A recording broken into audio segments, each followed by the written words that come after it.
So once again, good morning to everyone. It is my pleasure to be your host again for our 36th session. Um, as I've mentioned earlier, again, I will be bookending some of our sections with a few statements for the benefit of our people. For the benefit of the people who will be watching us in public 2 weeks from now when we upload this session to YouTube and to Facebook. So if you are joining us today, welcome, thank you, and good morning for being with us today. If you are joining us 2 weeks later, on YouTube and Facebook. Thank you very much for watching us.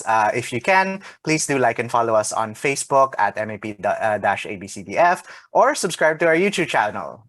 We bring our sessions every 2 weeks after the session itself is over.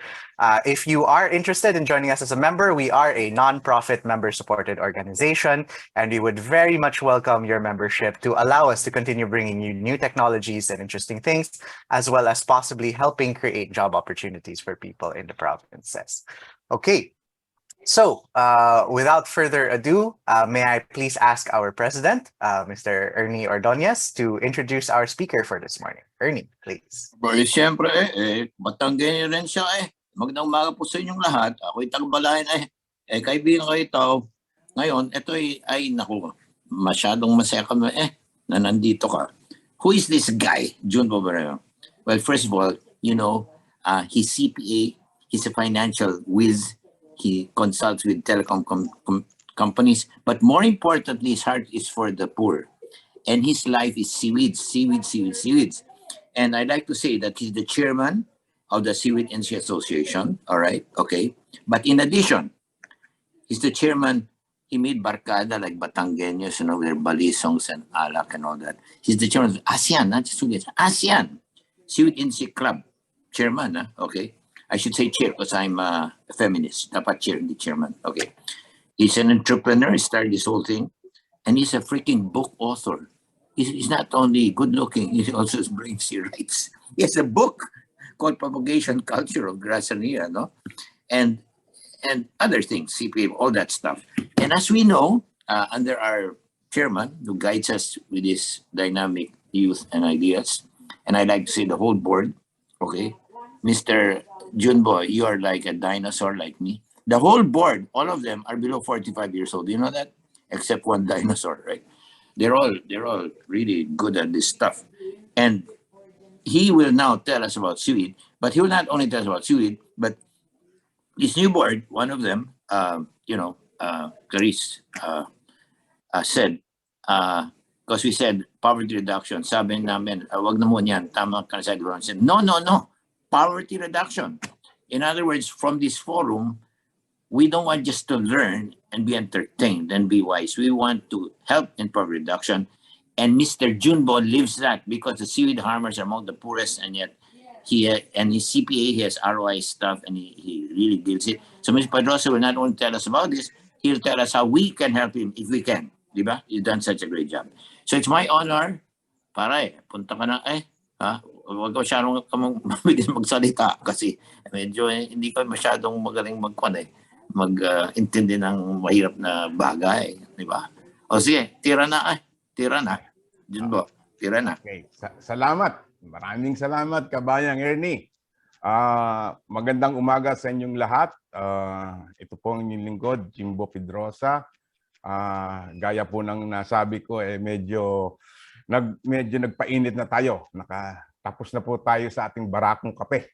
At ito sisimulan na natin ang ating presentation sa araw nito. And we'll talk about seaweeds.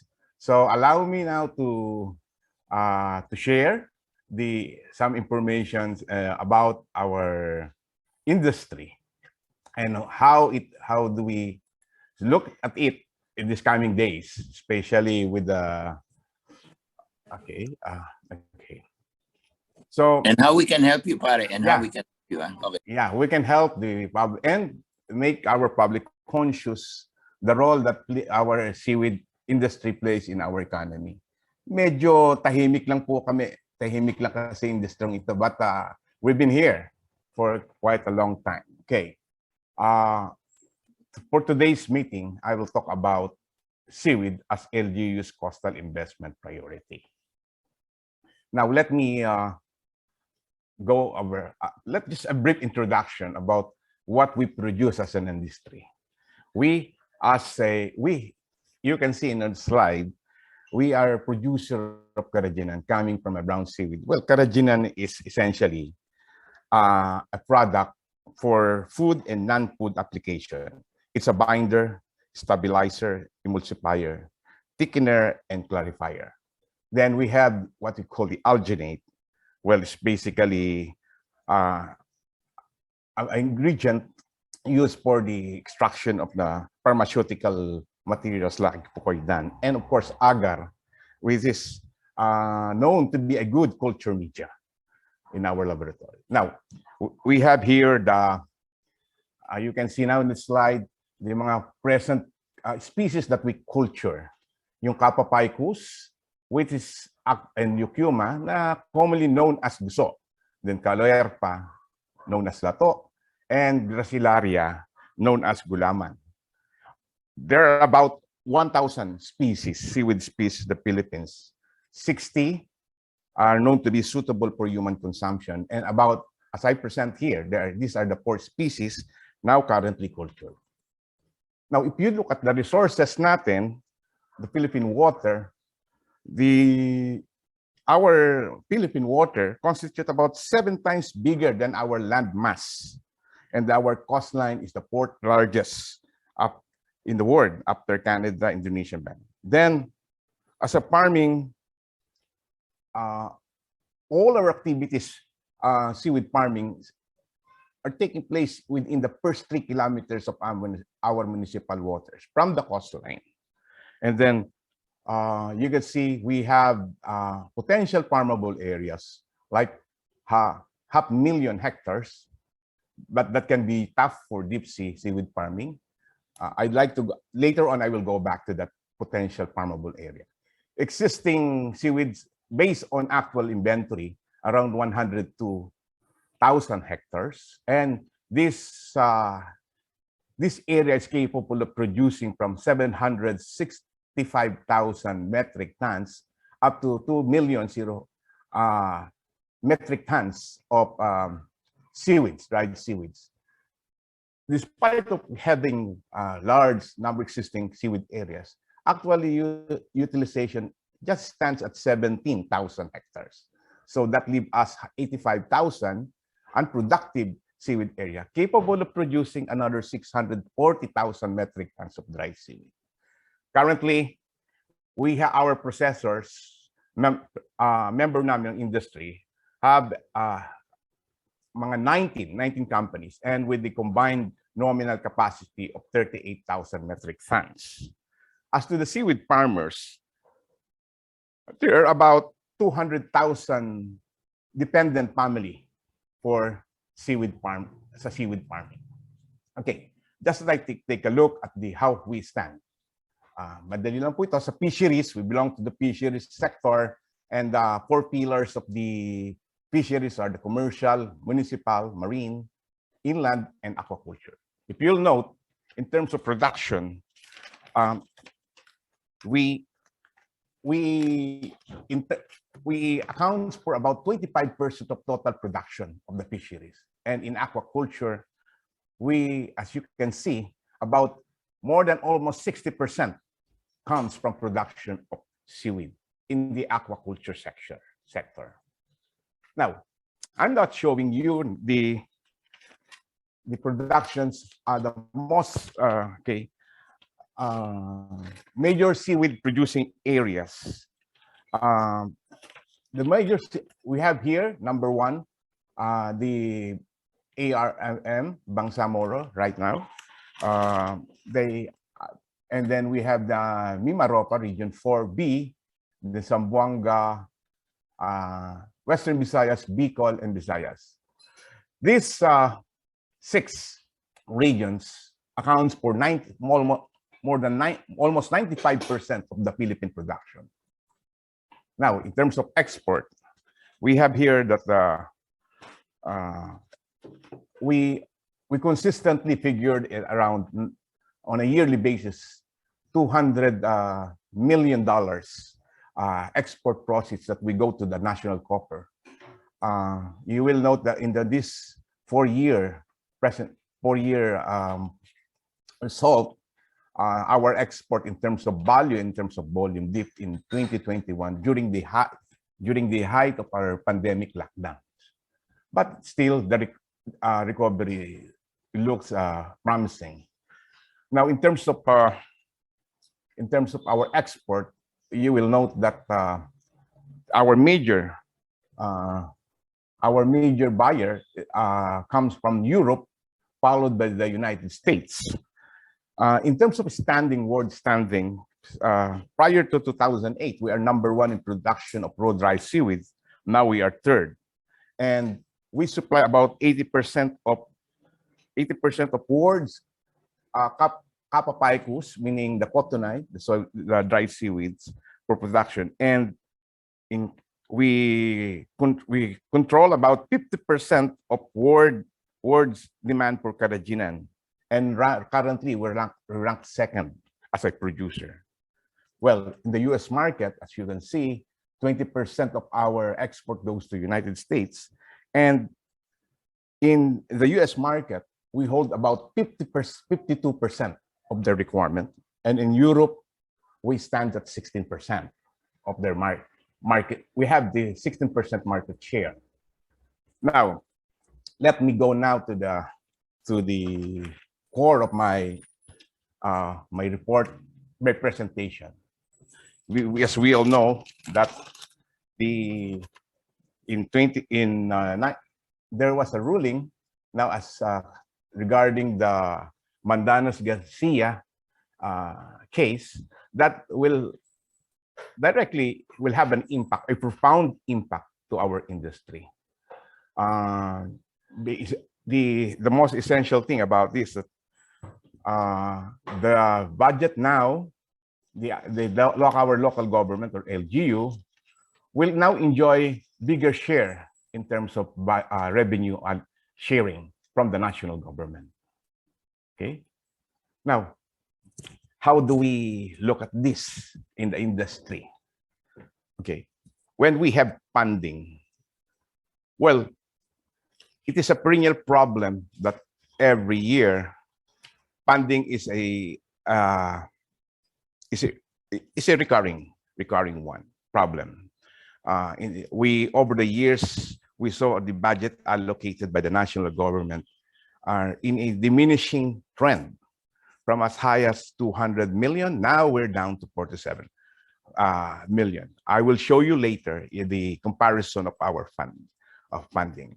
We know that the budget shortfall in our industry, with the enactment of this Mandanas ruling, a lot of funds will be channeled to LGU, and that would be an immediate source for funding, especially in communities, coastal communities, actively engaged in seaweed farming. We look at this as there's a fiscal transparency and accountability. Imagine, before this Mandanas ruling, well, I could say that as you go up to the ladder, our fisher pox would appear only in statistics in terms of number. But with fiscal transparency and accountability, then it would be the local government would be direct. The way we look at it, the local government, the LG, will have a direct responsibility or accountability to its people in terms of utilization of the fund given by they share from the national government. Now, we also look at the empowerment and participation. Now, our seaweed farmers or fisher folks would now have a voice to the people or to the public government officials now holding or administering the fund. We know the voice, luckily, this set up our local government officials, unlike before, in a community, small coastal community, where everybody knows each other. Yun yung sinasabi nating bayanihan spirit.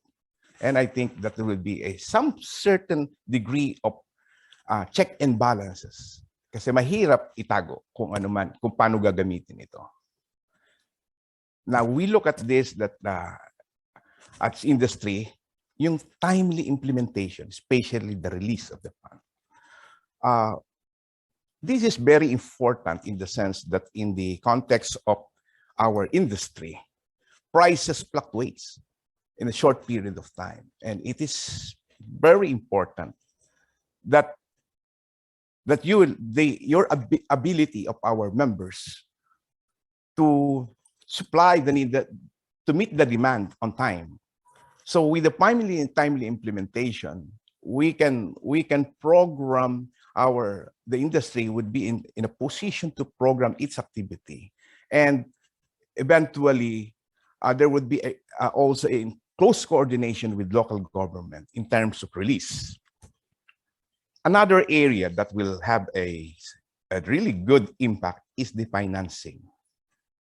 Well, in the way we look at it in the industry, time and again, our national government is giving us the access to our financial institutions, especially the government financial institutions.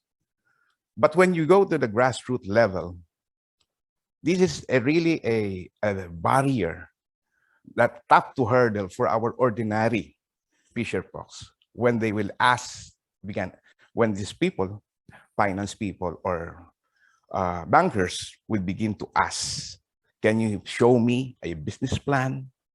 Can you show me something that normally requirements in the normal, that goes with the credit application? But this thing is, unfortunately, our fisher folks or our seaweed farmers generally are not quite familiar or adept in complying with this requirement. So much so that over the years, there's always a question: how do we transform or create an aura that our seaweed farmers are bankable? Now, in the view of the current times, this would be our focus. The industry needs support from our local LGU. The climate change. This is something that we cannot really control. The best that we can do is adapt to the climate change. Adapting to the climate change would require really funding and change in our practices to for us to make a meaningful climate change adaptation. And in the end, this will really create a big impact on the level of production that we will have. There are things like the Odette, and recently the super typhoon like Yolanda that really devastated our major seaweed farms. Then the challenge now is how do we help the local government units? How do we help our fisher folks affected by these natural calamities to get back on their feet and resume their normal economic activities? We also have the focus that needs the attention of our local government in terms of propagules improvement. Well, ito po yung seedlings. As you will know, our industry until now is so dependent, our fisher folks are so dependent on what we call vegetative type of culture, meaning you take a part of existing part of the algae or cotonai and they use as your seedlings. If you will trace the seedlings, it dates back to several decades, probably 30 years since the inception of start of our seaweed industry. And we know that that there is a weakening strain of our seaweeds such that it is now susceptible or vulnerable to seaweed disease like ice. And also the yield factor. Mababa na po ang nagiging output natin. So what we used to have, say, in the past, one hectare could produce, say, 4 tons of dry seaweed. Now the best that we could have an estimate in for every cropping, that is the production, the volume, which is normally 60 days. Now we can see that an hectare of seaweed farm could now just produce something like little over 2 or 3 tons. The best during the peak season, probably 3.5, and 4 tons is getting to be hard, hard goal to meet in terms of our production, especially in seaweed, our seaweed farmers. Now you can see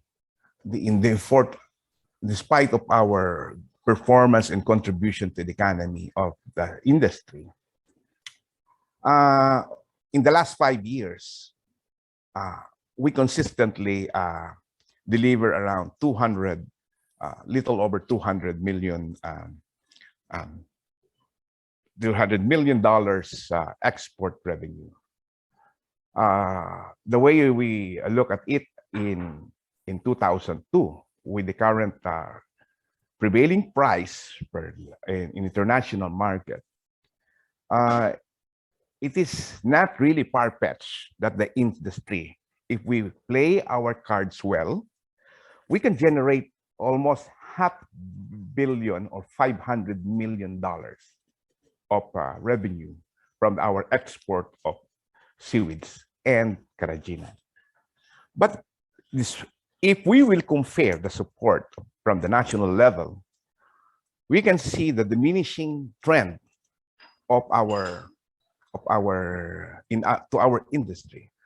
Way back prior to 2015, we enjoyed around 200 million, more than 200 million budget allocation. But starting 2018 until now, we can see from 138 million pesos in 22, we were just allocated 47 million pesos. It in business sense, if you look at it, okay? Sabi nga sa amin, kinita na ng gobyerno, ng national government, yung budget na ibibigay sa amin sa industry because of our, we're talking here in terms of peso of around 10 to 15 billion pesos earnings, export earnings, as compared to 47 million budget support. Now, why is investment, seaweed is an investment priority project in terms of coastal areas? Please note that in our coastlines, there are about 800 coastal municipalities out of 1,500, and 26 cities, coastal cities, and 60% of our population lives in this area. So, looking at the bigger picture, seaweed is really a major component of our local economy. It can be a dynamo of local economy, especially in far-flung coastal areas. Why is this we view this as a priority project? Well, the BOI, Board of Investment, already stated. Well, taking the cue from BOI, seaweed business or seaweed, whether it's a farming or processing, it's an investment priority project. We have a favorable return on investment. Being also a seaweed farmer, we're talking here of a payback. Whatever you put in the project, the payback is roughly in 4 to 6 months. Okay, you can already regain whatever investment you put in seaweed farming, and that is really more favorable. That makes it attractive, really, an attractive business proposition for our people. especially those living in coastal areas. Low capital barrier. There are occasions in my experience in our fisher folks. Ano lang ito? Community support. Sometimes ano lang, humingi dito, bigay dito ng pantanim. And then later on, the seaweed farmer could produce. The only thing is because of low capital barrier, kung walang capital, you will prolong the production process before you produce a commercial quantity of seaweeds. Low capital barrier in our estimate in using our normal business model that seaweed farming is a family enterprise. Probably 10 to 30,000 would be sufficient or enough to finance the operation of a 1/4 hectare seaweed farm. But in terms of course, if the capital barrier, low capital barrier, that is from the point of view of individual farmers. But on if you are talking here of a corporate setup, then that would be even making this seaweed a very really attractive business proposition. Job generation in coastal areas. Why priority project? Sa seaweed farming natin, the top seaweed producing regions are normally areas where we experience high poverty index. Now, the job generation coastal areas, if you this will not require any certain level of educational background. What you really need, the requirement is the desire or motivation to work in our seas. And that's it. So considering the large area, our utilization of our available resources in terms of idle seaweed farms, we can really generate numbers and create jobs for our people in our coastal communities. Well, why is it another area to see existence of industry roadmap? In a national scale, we already the government in tandem with the members of academia, scientists, and industry practitioners come up with a industry roadmap, both in farming and processing. So in a way, we have a ready blueprint to follow how we are going to so that all the activities will be directed into one direction and common objectives. And this is now the role of LGU in our coastal community and our people at coastal communities. Harmonize the challenge is to harmonize the local roadmap to this industry roadmap, and I think everything will fall in place. Well, the climate change adaptation is a priority project. Climate change would require funding, and of course, climate change is something that we cannot mitigate. We can only adapt to the situation. But one thing that I'd like to impress is there are things that we beyond our control, but let's prepare for that, for those eventualities, and put ourselves in a position in a transition period to shorten the recovery. Yan po yung we witness now in major seaweed areas like in Palawan after the occurrence of Super Typhoon Odette. In a matter of 2 to 3 months, they're back in business. Financing facilities. This is always a challenge. How do we look at it? when an ordinary seaweed farmer would visit a banker, the first thing is asked, do you have this collateral? Do you have this report? And do you have a funding for your equity? Imagine if you would like to tap the credit facilities and put this requirement to ordinary seaweed farmers, medyo malaking balakid. So with the funding requirement, yung funding counterpart, then this time our LGU with their the era nila share, no, could fill in the gap yung pang counterfunding, no. Counterfunding may come in a form of seaweed associations or cooperative, and it's been done.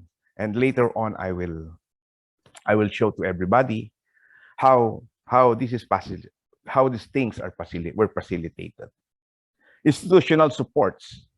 Well, institutional supports is something that we have, the academe, like the UPMSI, the State University. Then we have also the SIPDEC, ready to give the technical support. And we have also the TESDA, giving to a program that will eventually professionalize the ranks of our seaweed farmers. Short-term around cropping cycle. I view this as an advantage because every 60 days, you have a production, or you have now the product sell. This short cropping cycle provides us the ability to adapt and change. In a business sense, when you have an actual result, then the management would ask you, just like as experience, what is your forecast? Following the same tool, having a cropping cycle, a short period, a matter of months, 2 months lang, then we can make a timely adjustment to our business plans or assumptions. Okay, and corrective measures can be easily implemented, timely and promptly. That's why we view that short-term crisis cycle is a very important component why this seaweed farming shall be viewed as investment priority. Internationally accepted product branding. Probably you've heard the word Philippine natural grade carrageenan. That exclusively belongs to the Philippines, and it is registered in FAO, WHO, in Codex Alimentarius, labeling the Philippine carrageenan as acceptable ingredients to food products. This is also true for the US. We have our product as a brand, Philippine carrageenan, is registered under Code of Federal Regulation. And in Europe, we have also registered under Europe Food Safety Authority. So there is really a worldwide acceptance for our Philippine product. And in the international market, we're talking here of carrageenan, but let's talk about the raw dry seaweed.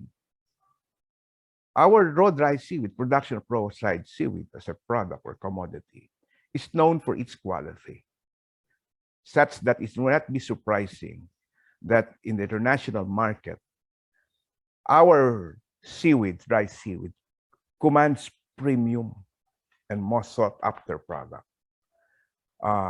That's why it's a question of supply, or if we can generate this level of production or available product, then the demand could easily absorb it, whether locally or in international market. Now, let's look what is in store for us in a bigger and worldwide scale market. This is the assessment of the Food and Agriculture organization prior to pandemic.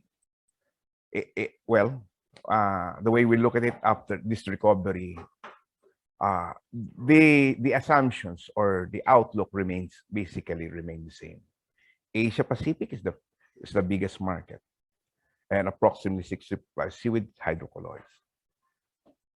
Philippines belong into this area, and we can play a major role in meeting this market.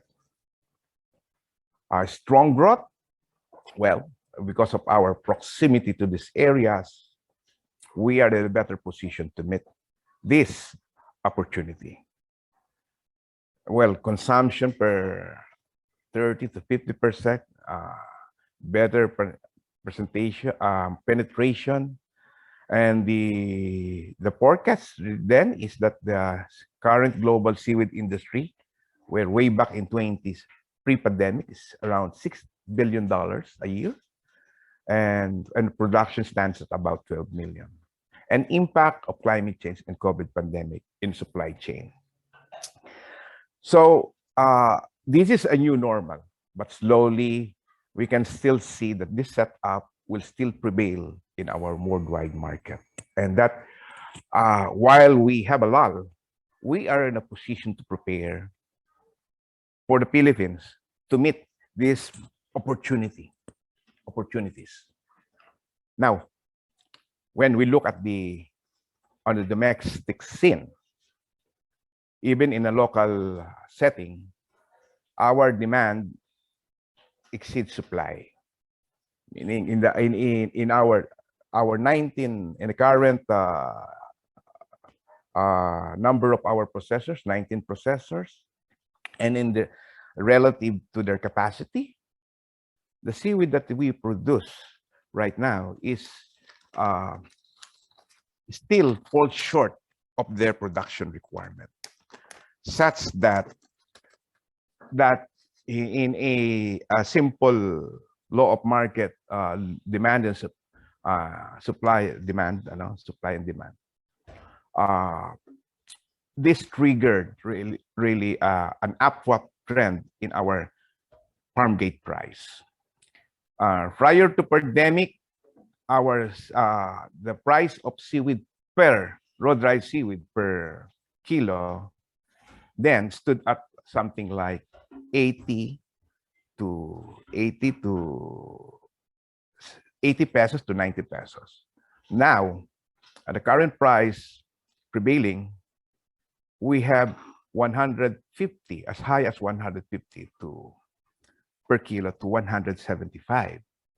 The last time our seaweed farmers enjoyed this price was way back in 2008.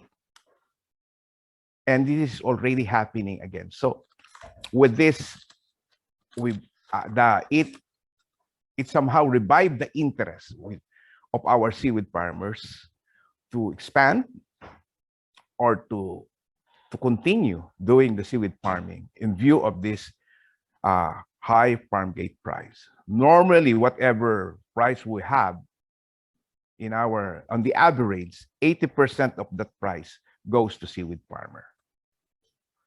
Vast available resources. I think, as I mentioned, there are around 500,000 hectares of available for seaweed farming, and around almost 100 hectares that we could be tapped again to bring it back into productive use. So with this outlook, then our industry, especially in community area, the seaweed farming could easily absorb, okay, the influx of new players, new fisher folks, and that would, if that development will be communicated and be known to our local government, LGU, government within the LGU, that is a good push for our seaweed farming to be given as to be treated as investment priority. Now, I'll go to the import substitution. Did you know that on a yearly basis, just to meet our production requirement, the industry resorts to importation of raw dry seaweed to the tune of 10 to 30,000 metric tons of dry seaweed. Now, taking the low number at the current price, we're talking here of $20 million if we will not be able to replace this import substitution by way of increased production of our domestic seaweeds. Now, imagine at $20 million at current rate, it's a tantamount of saying subsidizing foreign seaweed farmers. That should have been given to our legal farmers. The $20 million in terms of peso equivalent are roughly over 100 million, or 20 million, probably 20 million pesos is a good input to the economy, and definitely will have a good impact to our coastal communities in terms of now, food sufficiency. I would not like to call it food security, since food sufficiency just enough that that we have food from seaweed. We can help our coastal, our countrymen in coastal areas to come up with food that they could share.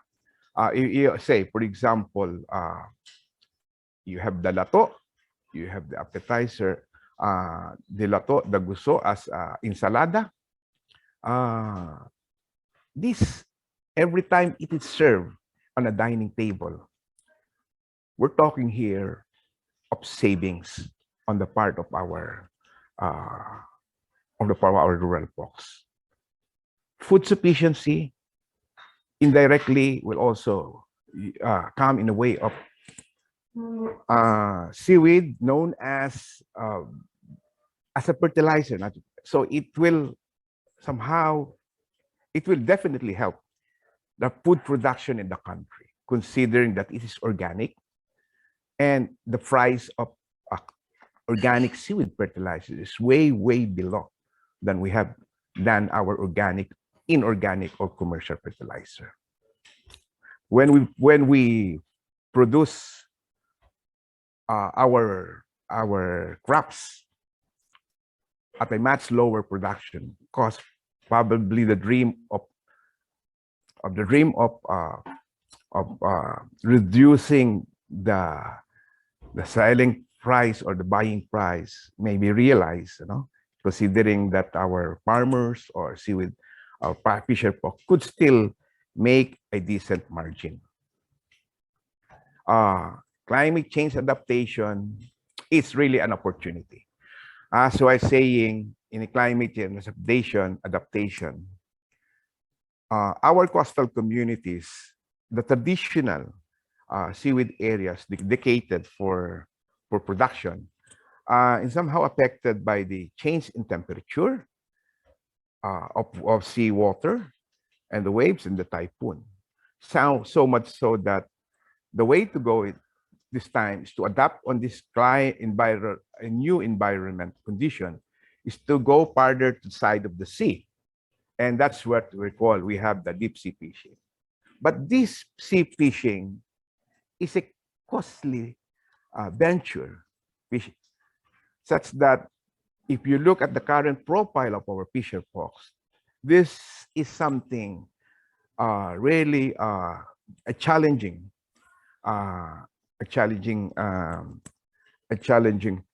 matter for them to raise the capital. What they used to be near the shore, then they have now to buy, say, motorized bangka. What they used to apply yung planting line in a ordinary plastic line, now they have to resort to a nylon rope. And it is really costly. That's why in climate change, now we're opening an avenue for our corporate or sector to come in and join in the industry because they have the financial resources and the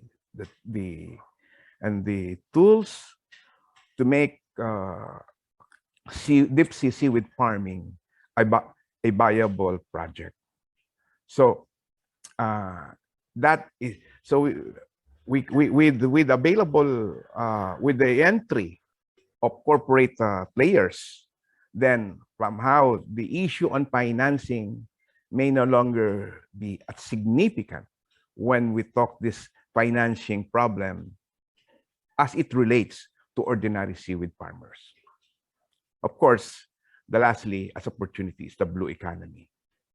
I think there's so much support not only in domestic scene, even international communities are responding to this blue economy to save our ocean and seas and to make it more productive. Now, I'm talking of sustainability and development goals. Is it sustainable? If you ask me about the seaweed farming, yes, based on our experience, sustainable. So I tried to align the sustainability of our domestic seaweed industry to the goals of international community worldwide. I guess we talk about no poverty, then we have the poverty alleviation. As I mentioned, poverty by providing job to our people, then we can somehow diminish the impact of poverty. Then we have the zero hunger. Well, I'll talk about the food sufficiency, the gender equality, women and girls empowerment. Even before this goal is laid out, I think our industry is already observing this this area. In a family enterprise on the shoreline, it is the wife or the girl do a certain job, like for example, tying of seedlings, setting up the materials, and then the husband, the male, will go out to the sea to set up. The most important thing is the man would do the job tending the seaweed farms, and luckily the women or the wives would take care of selling the products, and holding the purse would somehow take care of the family requirements, since it is now in the hands of our women. That's gender, the way we look at it, gender equality. We have the number 8. Out of the 17, we have the decent work and economic growth. Now, we are not talking about a simple growth. We talk about inclusive growth. Because in seaweed farming, the most number of player stakeholders comes from that sector. And they say the paradox of our industry, the processors are really making good, but the players down the ladder are sometimes quoted as poorest of the poor.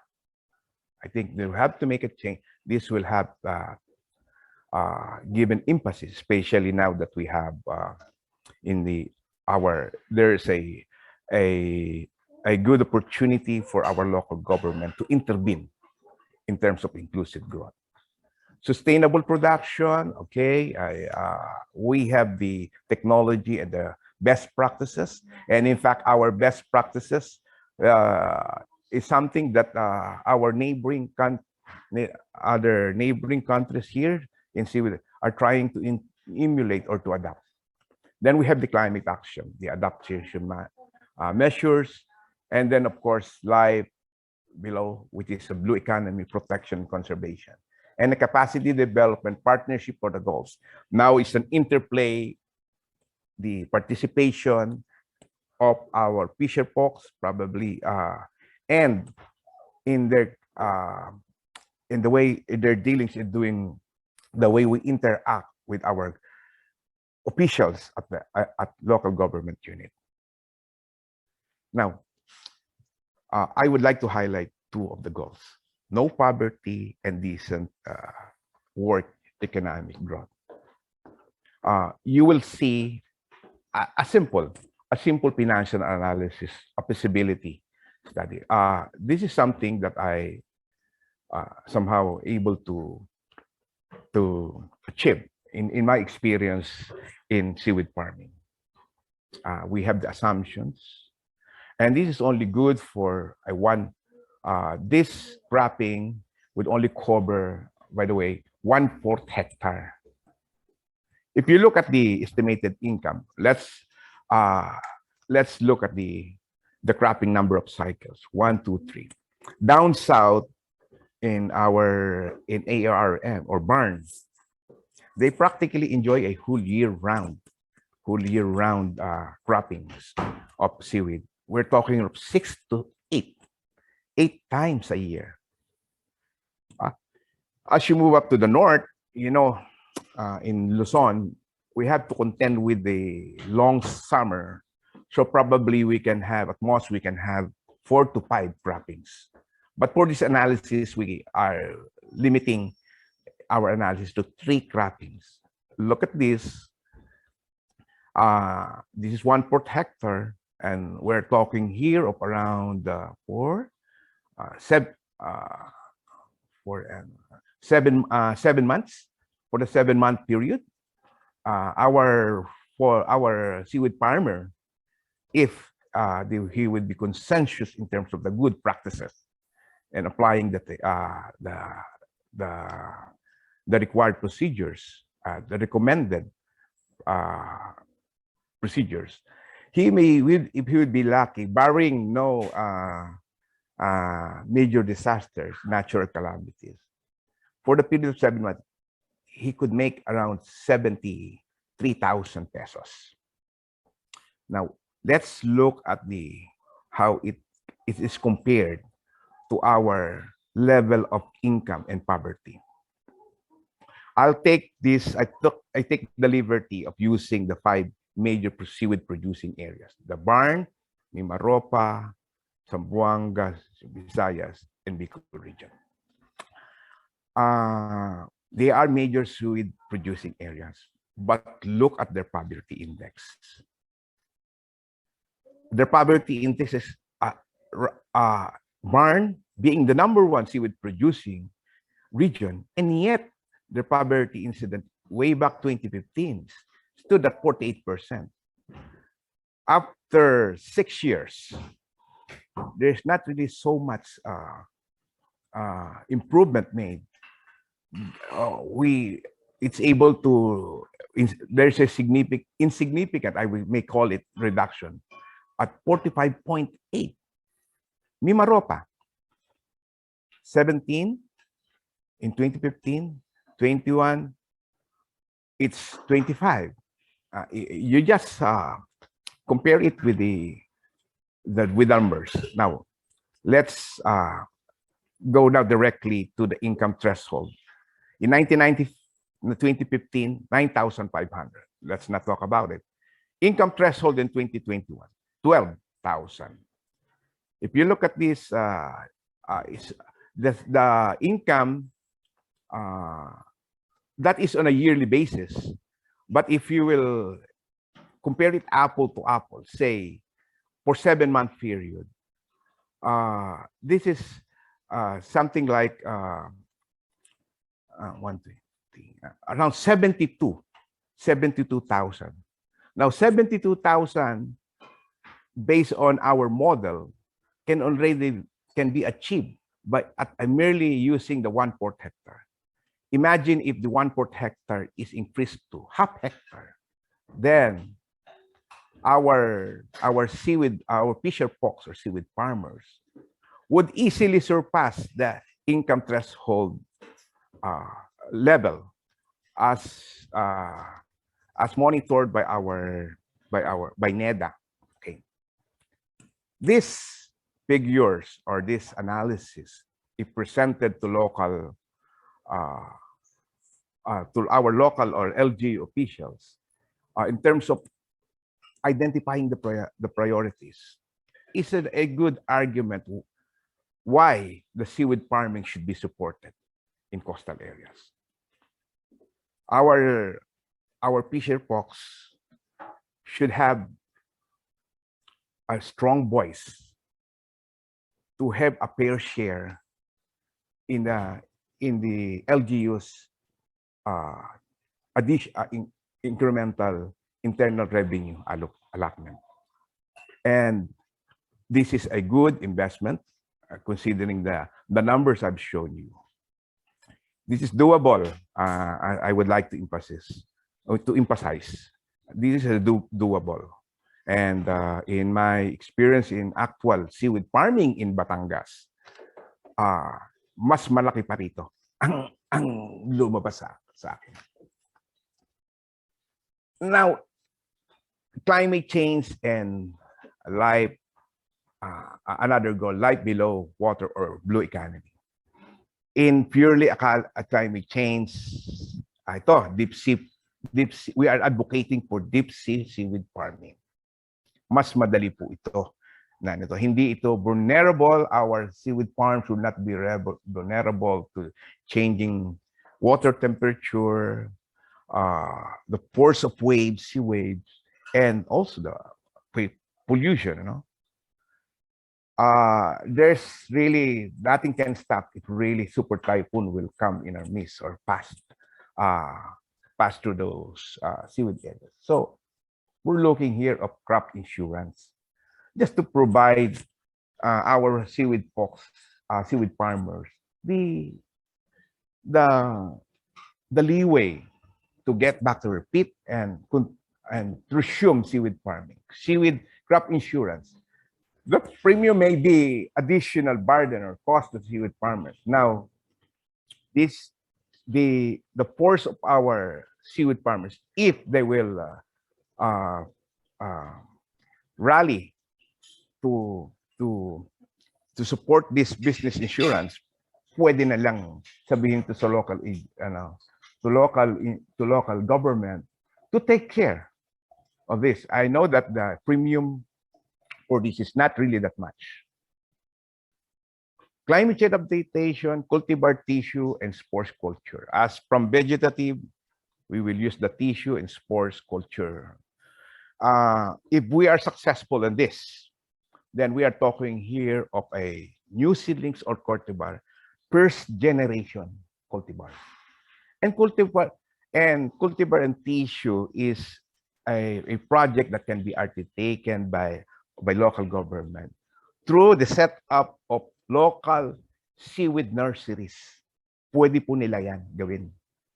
And we have the technology and the know-how, technical know-how to implement this project on local government. So it is not a capital-intensive project, and probably easily we don't see that this will be a top hurdle to pursue if this will be elevated to the attention of our local government official. And of course, in the end, let's use the science-based seaweed farming. Hindi na po pwede ang trial and error in the light of our changing environment of climate natin, in our weather disturbance. We really have to be very scientific in terms of measuring when to plant our seaweed, the timing, in relation to the to the temperature, to the level of nutrients available in the sea. Now let's go back to the 14. We promote global organic farming. Definitely, seaweed farming would not require the application of fertilizer, because the seawater carries a lot of nutrients na suitable for seaweed growing. Marine zoning. There's always now a conflict between the local fisher folks, especially the commercial, as regards to the to designation of areas dedicated for seaweed farming and for fishing, and local ordinances would come in this area. Pollution control, we know that seaweeds is very susceptible as regards to pollution hazards. In fact, if you are in Metro Manila, you will find the seaweeds that we use in the industry in Manila Bay area, precisely because of the pollution, and it will not thrive. And of course, the blue economy. The common between the climate change and life, the integrated multi-trophic aquaculture. This is a way of, say, parang encouraging people or our people not to put all their eggs in one basket. Mr. Chairman, yeah. Chairman, Yes, sir. Mr. Speaker, I'd Yes. like to ask our Chairman Julius Barcelona. No, it's now 9:08. No, Yeah. the first question we have is: can Mr. Pedrosa stay with us up to 10 o'clock? Yeah. Yes or no, Mr. Pedrosa? Can you stay with us up to 10 o'clock? Pwede? Yeah, sure. Okay, thank Okay. you. Number Then we two. have, Number two, we'd like to say that we'd like to have time for open forum. So you talk Yes, for sure. about 10 more minutes. How many more no, minutes will you it's, talk? I have a few slides to present na lang. Few slides to present. Yes, And sige, this because was on the last one. because we'd like to have the open forum. Thank you. It's excellent. Excellent. Just wrap it up and then we can have open forum. Thank you. But it's excellent. Thank you, Mr. President. Of course, the common objective is the carbon sequestration and the cropping rotation and the recycling of use. Well, cropping sequestration in regards to the ability of the seaweeds to capture carbon dioxide in our atmosphere, and it will. If we have to expand our seaweed farms, then we have the more that we can absorb we can reduce our carbon footprints in the area. The cropping rotation, well, it's giving, instead of in certain areas, creating a lull and allow the seaweed farms to recover and to regain its nutrients, and then recycling and use. Well, this is essentially to avoid the pollution. Now we're talking here, after saying all these things, doable po ba ito? Then we look, I take the Palawan seaweed experience, the things I'm doing.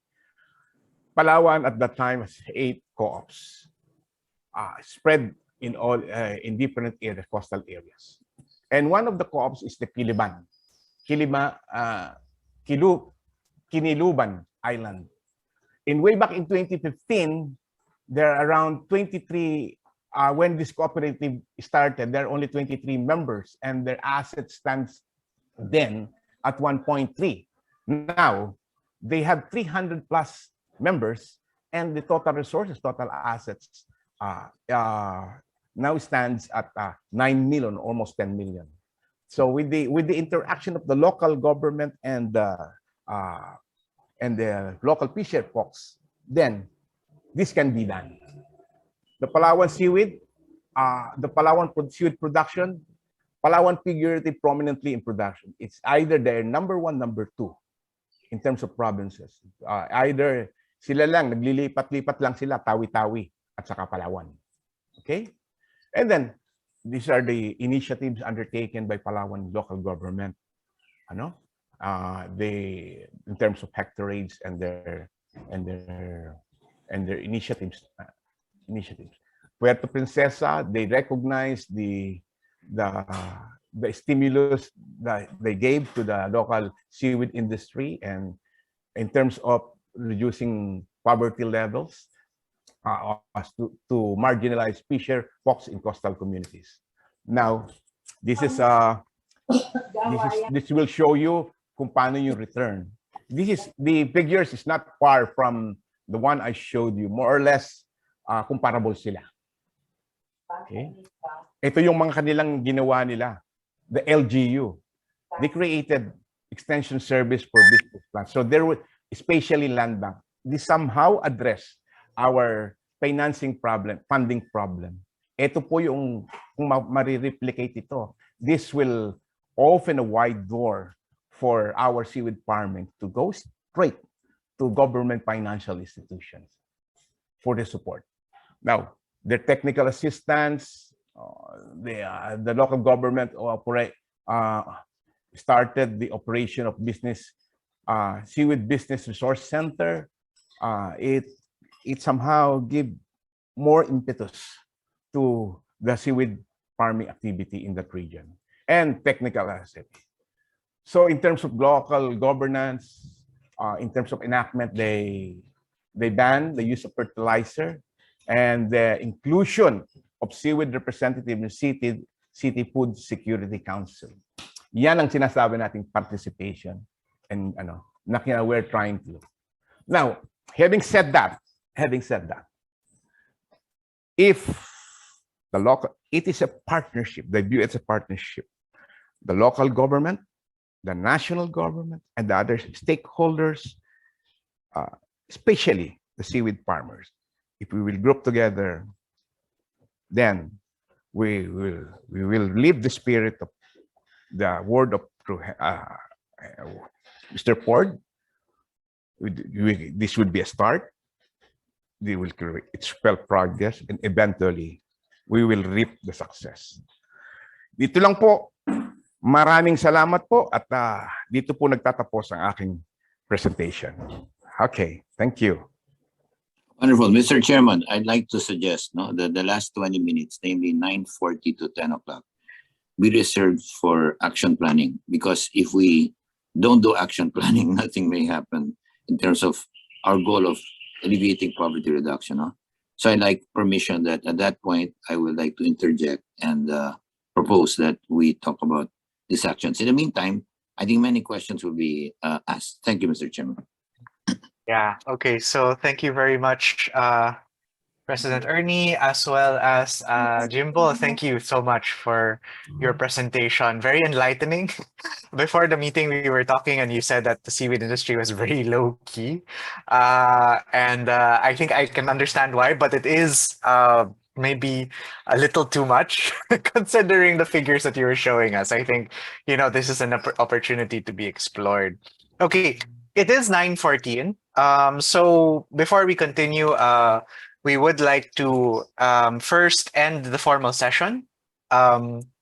So once again, for those of you who are joining us today, thank you very much for joining us for the 36th session of MAP-ABCDF. If you're joining us 2 weeks later on YouTube or on Facebook, please do like and follow our Facebook, MAP-ABCDF, or subscribe and follow us on YouTube. We upload our presentations and sessions 2 weeks after the actual session itself. If you're interested in engaging with the speaker, gaining access to our wide network of business opportunities, please do consider joining us as a member, because MAP-ABCDF is a nonprofit member supported organization. So thank you very much. So before we continue, let us first give our certificate of appreciation. May we present our certificate of appreciation to Jimbo Pedrosa III, so Management Association of the Philippines, Agribusiness Countryside Development Foundation with its special partner institutions, senior special partner institutions, and our members present the certificate of appreciation to Jimbo Pedrosa III for his invaluable support in the advocacy and promotion of agribusiness and countryside development, and for his commendable and unselfish services rendered to this foundation as our research speaker for our 36th weekly online meeting of 2022, given this 27th day of September.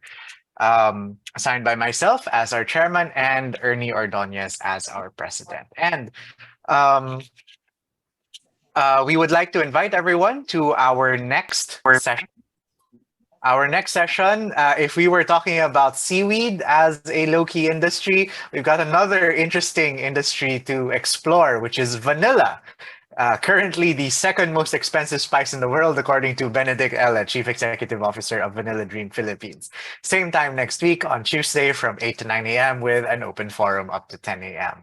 For those of you who are interested in this rather underrated spice as well, since it's almost ubiquitous across the board in food, please do join us next week. So for those of you who have to go ahead, this ends our formal session. Please see us next week. We hope you will join us for our next session and for our future sessions. Thank you very much to everyone. This ends our formal session, and you may now go ahead.